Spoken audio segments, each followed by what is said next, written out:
They say revenge is best served cold, but I stumbled on something even colder: indifference. The night I uncovered the truth about Michelle's betrayal, I didn't shout, didn't hurl accusations, didn't demand answers. I just quietly packed a couple of bags while she slept next to me, oblivious to the bomb I was about to drop on her life. The clues had been piling up for months. Endless book club meetings that somehow stretched into the night. Lingerie purchases that never made it into our bedroom. Her phone always turned face down as if it might reveal its secrets at the wrong moment. But it was that crumpled hotel receipt stuffed in her purse from the same weekend she claimed to be visiting her dad in the hospital that finally forced me to see what I'd been pretending not to. I could have confronted her then and there. Could have flipped on the lights and demanded an explanation. Could have given her the melodrama she probably expected. But I opted for something far more punishing: absolute silence. By dawn, I was gone. No note, no apology, no forwarding address. I vanished from her world like a ghost. I pictured her waking up to an empty side of the closet and my wedding band on the nightstand. But other than that, I left her nothing to hold on to. Those first few weeks in my new city were brutal, not because I missed her. Oddly enough, I felt more liberated than heartbroken, but because starting over from scratch was a heavy lift. New job, new apartment, new routines. I was like a shadow of myself, going through the motions while my heart slowly thawed from years of emotional ice. Michelle's attempts to reach me came in a flood at first. Calls, texts, emails, my old phone lit up like a Christmas tree. She even reached out to my sister, my parents, an old coworker, spinning half-truths and frantic tales about my supposed meltdown and how she just wanted to help. But I'd planned for that. I told everyone who might cross her path to keep their lips sealed. No breadcrumbs. No lifeline. By the third month, her messages dried up. By the sixth, I realized I hadn't thought about her in days. I was sleeping better. Eating better. For the first time in years, I felt alive. That constant dull ache that had settled in during the last stretch of our marriage, it was gone. That's when life decided to toss one last curveball at my newfound peace.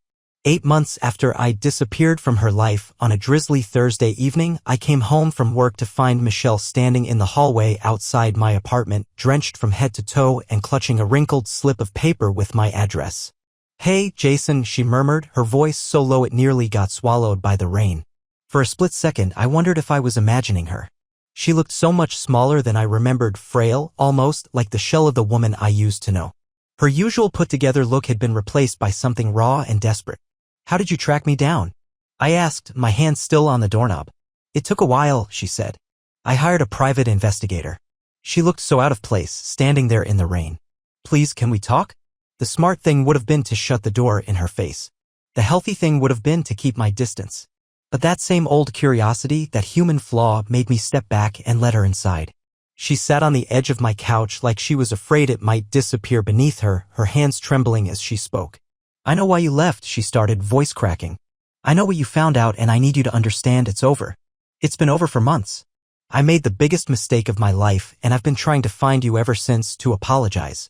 I listened without interrupting, watching this woman who had once been my entire world reduced to a shadow of herself, begging for forgiveness. "I lost everything," she went on, her voice barely holding together. "My job, my friends, my family's trust, everyone knows what I did. But losing you was the worst part. I love you, Jason. I never stopped loving you." Here's the part where everything flipped. As she poured her heart out, confessing every regret and promising she'd changed, I felt nothing. No anger, no sorrow, no satisfaction at her misery. Just a numb emptiness where my love for her used to live. "Michelle," I said gently, choosing my words carefully. "I'm glad you came here. I really am. But there's something you need to understand." Her eyes lit up, probably expecting me to say that I forgave her or that we could somehow put the pieces back together. "I don't love you anymore," I continued. "I don't hate you either. I just don't feel anything. You're someone I used to know." The hope flickered out of her eyes as she took that in. "When I left, it wasn't to punish you. It was to save myself. And in these 8 months, I've discovered something amazing. I'm actually happier without you. Not because of what you did, but because we just weren't right for each other anymore. Maybe we never were." That night, she left as quietly as she had arrived, a shadow slipping back into the darkness, finally understanding that some goodbyes last forever. Not because of bitterness or hate, but because sometimes people simply grow in different directions. The greatest revenge isn't making someone pay for their mistakes.